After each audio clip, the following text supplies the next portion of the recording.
Hi guys, this is Jackson from Veridian Cruise. There's been a lot of requests for a video on the Transalp. We've had a lot of sales and it's been a really successful product. So I'm going to do a video tutorial for you guys on how to do this. When you get your kit, you're going to have a manual. You're going to have your control module, wiring harness, and then switch choice. There's a couple different switch choices. So depending on which option you've selected, there'll be a couple different choices here, but they're all the same plug. And any future versions we'll try to make backwards compatible as well.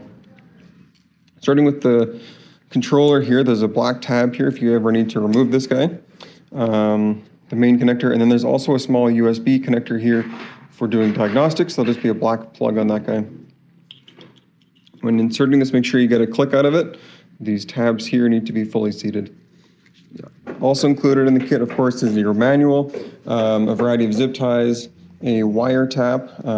These guys, we know a lot of people are not super great about the wire taps, but it's just one. And it is a double prong type. There's two electrodes that pierce the wire, so it's doubly secure. And then all the kits are getting one of these guys, which is just the Honda Diagnostic connector. You can use this for resetting your engine codes, as well as changing some of the factory settings like the heated grips. And then of course the sticker as well. So let me get set up here and then we'll start doing the install. Okay, so first thing you want to do is you're going to remove your seat, of course, and we're going to disconnect the battery just for safety.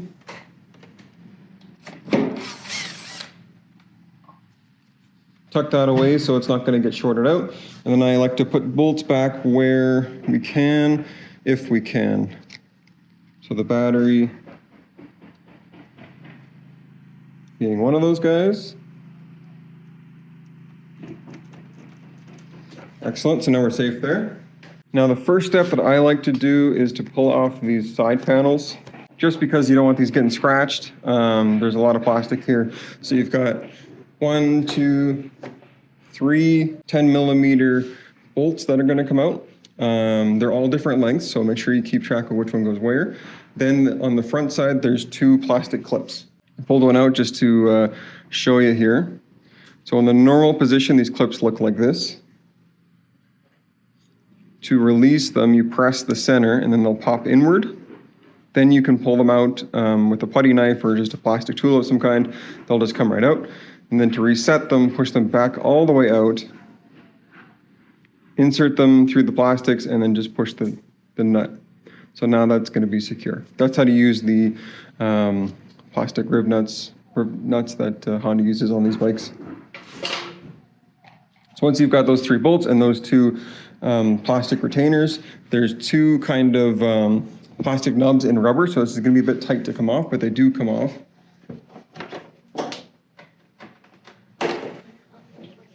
You can see the rubber here, and then there's one down low. So there's 3 rubber pieces that also hold that into place. Do the same for the other side.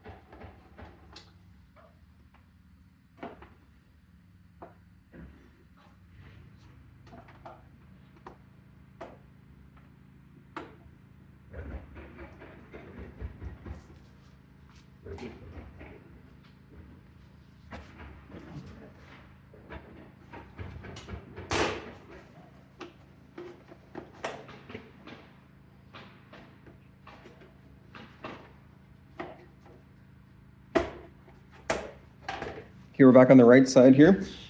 This is the next trim piece to come off. There's 2 5mm bolts, and then there's 2 rubber nubbies again. I don't know what to call those guys, but yeah. Make sure you're putting all your screws in good containers. Old yogurt containers work good. As you take a panel off, make sure you put the screws with that panel.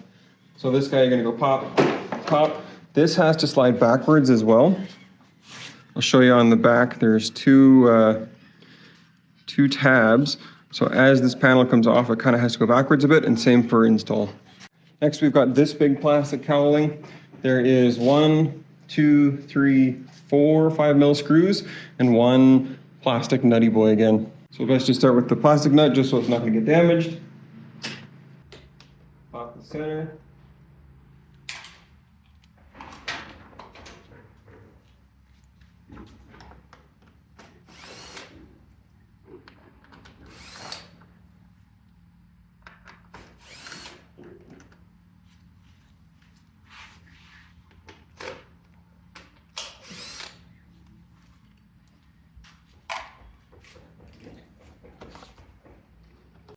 he should just come right out, no popping needed. So at this point, you do have enough clearance to lift the tank.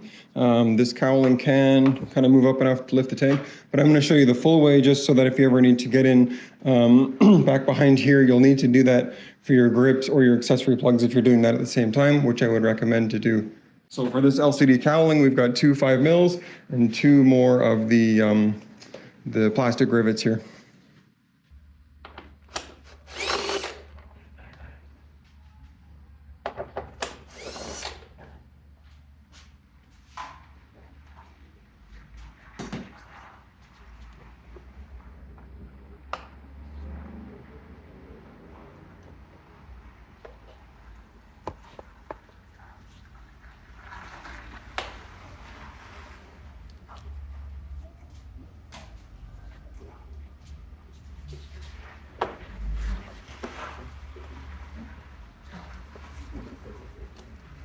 So there is 2 rubber mounts back here. You kind of got to pop those forward. If you pull gently from the bottom, kind of give it a good tug.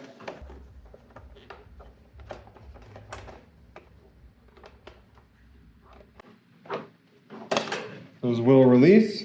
Don't take it too far. Make sure you disconnect your LCD.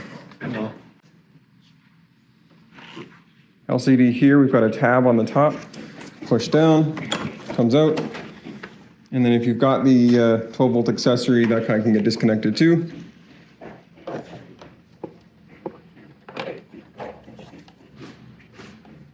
And then back to this top cowling, you've got 2 bolts up here, and then the whole thing kind of slides backwards. I'll show you on the back side, there is hooks here, so that does need to slide backwards to get it removed. Okay, so all this work was just to get to the tank bolts. This guy here, an 8mm, and then there's another 5mm bolt up in here, kind of hidden on this flange.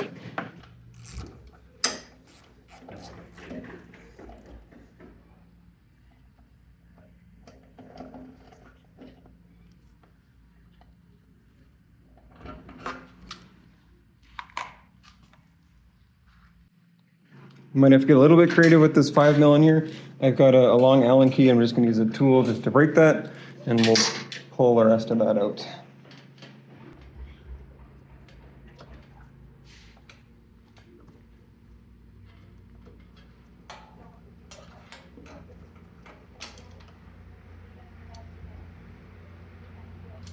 Okay, so now we've got those 2 bolts each side removed. We can lift the tank. You're going to want something to put in there, any old block of wood or something to support it. There is a strap in there to kind of keep you from limiting too far. I find this just a bit annoying, so I removed mine. Basically just want to prop up the tank so we've got access to this area here. Okay, so all this work was just to get to this connector here. It's an 8-pin black connector. Now this bike has already been installed. I'm kind of doing this retrospectively. What you're going to do is unplug that guy. You're going to plug in this Y harness here. So we've got one that's going to go back to the throttle grip and one that's going to go back to the ECU. This way we're interrupting this signal and interjecting our own. That gets you the throttle signals. And then for the brake signal, down in this black connector, it's kind of tucked behind. We can pull off the plastic, and they're usually wrapped with electrical tape as well. You can pop the connector on this side just so that we can get it out a little easier.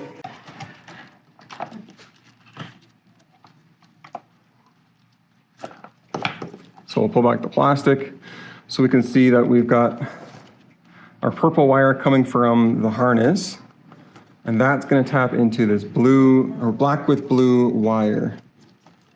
Try to give a good view like this. So it's this wire here we're going to tap into. Best to come off that way. And the way these little guys work is one side's got 2, and so you can put the wire neatly in on this side and then the bare wire in on that side. What I recommend is getting it in there, going halfway with this side. That'll snap in place and hold everything together. Then you're going to squish the metal part down with a pair of pliers. Make sure that's real nice and flush. You really want that to cut in. The tab itself doesn't really do enough, I find. So using a pair of flat needle nose, give that a good squish, make sure it's really cutting into it. Then you can lock down this extra safety tab.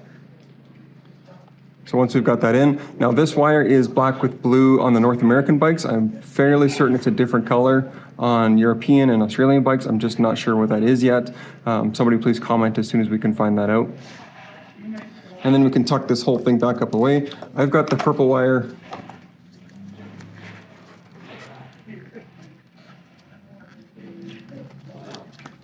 Got the purple wire coming in from the top. That just makes it nice and neat. And then we can go ahead and tuck that back in. That's all nice. The black connectors can kind of get tucked in here. And I've got the controller disconnected for now. We can go ahead and reinsert that. This guy's generally just going to live right here.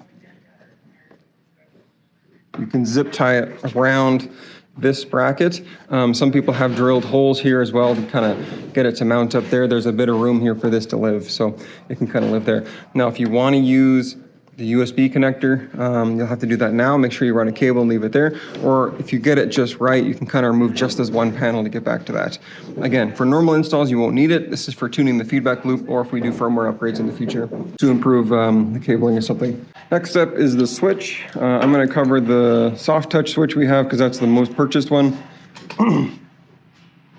This guy does not open all the way. It has to be slid on. That's why most people are choosing the right-hand side, because you can get all this off without ungluing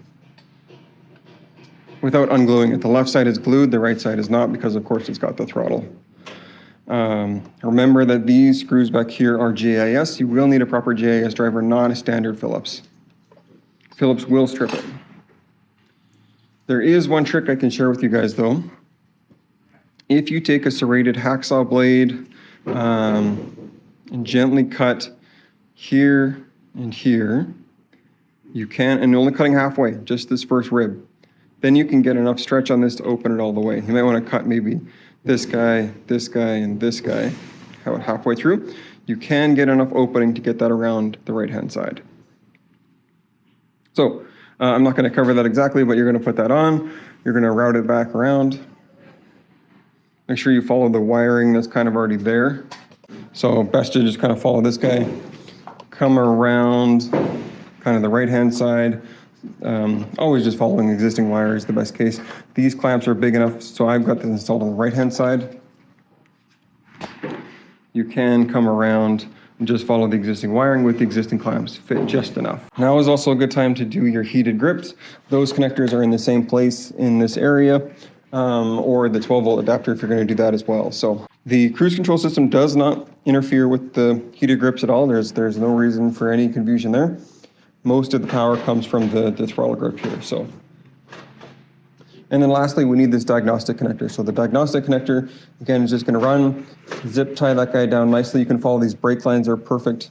You really don't want this anywhere it's going to get squished, crushed, anything like that. So we're going to run that under the tank, under here, and then the diagnostic connector is located in here.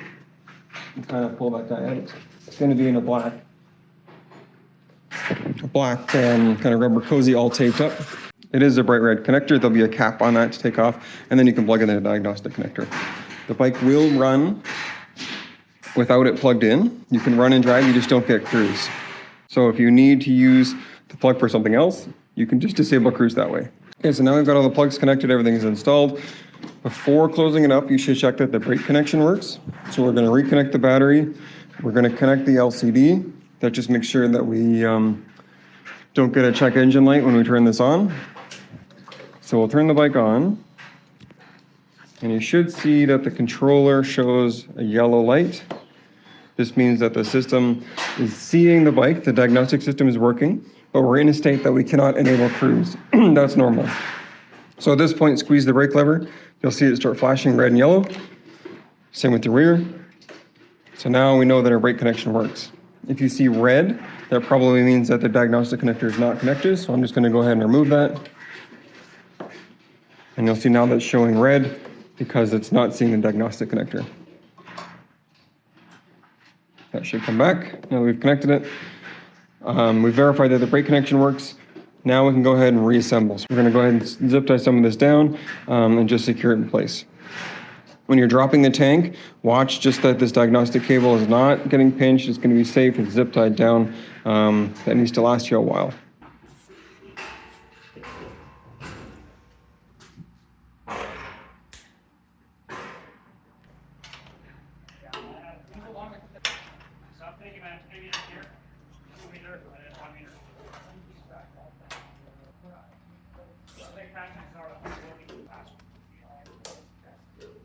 So what I find best is you can lower the tank, put the tank bolts in because you're not going to be able to get access to them. Then we can zip tie the controller in place.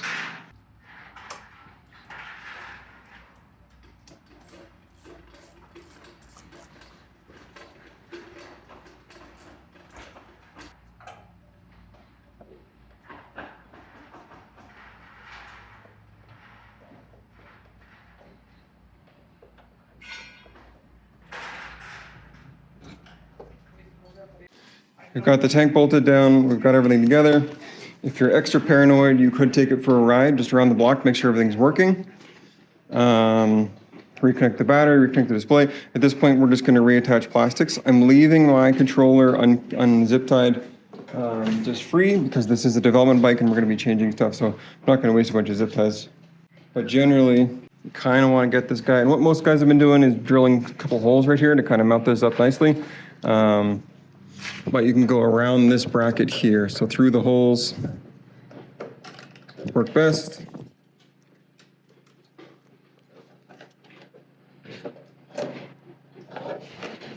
And you may need two just to get the right amount of length, but get that guy, that guy. Now we're secure. Make sure that, cut your pigtails, make sure everybody's happy there. Another position for this guy is probably under the tank, but you do need to be careful about where you're going to pinch it. Make sure you're not pinching any fuel lines as well. A couple things to note for the guys doing the accessory install. So for the 12-volt accessory, you also need this harness that comes in the back. There's a connector back here by the ECU. Blue guy with a couple of fuses. You need that for the 12-volt to work. There is also, if you guys didn't know, there's a USB-C connector back here for power. Why they decided to put it at the back, I have no idea.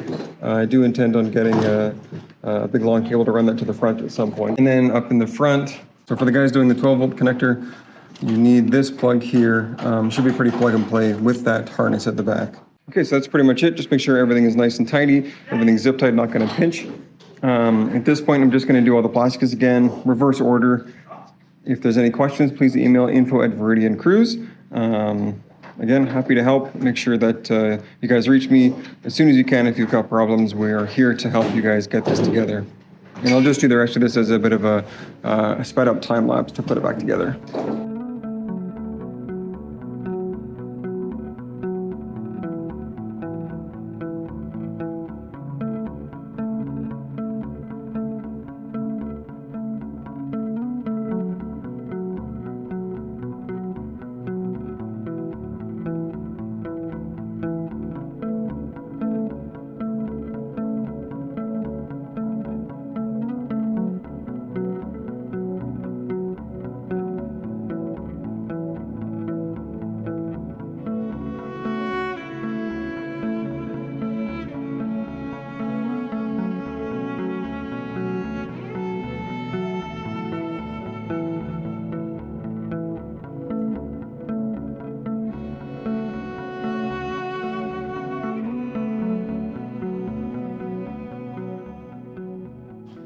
A good tip if you really get lost on your screws, black ones will be for plastic and internal stuff, and the silver ones will be for external stuff like this cowling and the top cowling.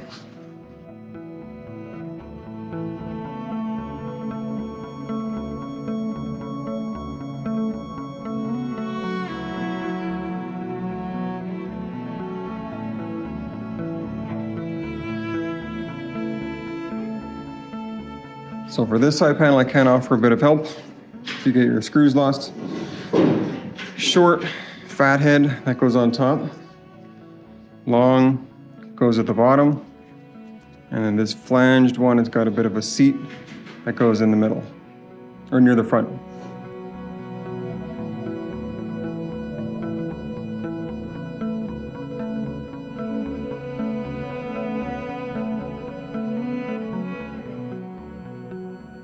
And that should be about it. Reinstall your seat, go for a ride, make sure everything works. Give us a shout if you got any problems and let us know if it works great. As a bit of a sneak peek, we are working on a 3-button version that will be fully opening. So this guy will be hinged at the top, screw, 3 buttons for set, cancel, and resume. This will be backwards compatible and available in the fall. Kind of based on this design, where we're getting it custom made for our product. So yeah, repeat on the other side and put the seat back on, connect your battery, and you're good to go.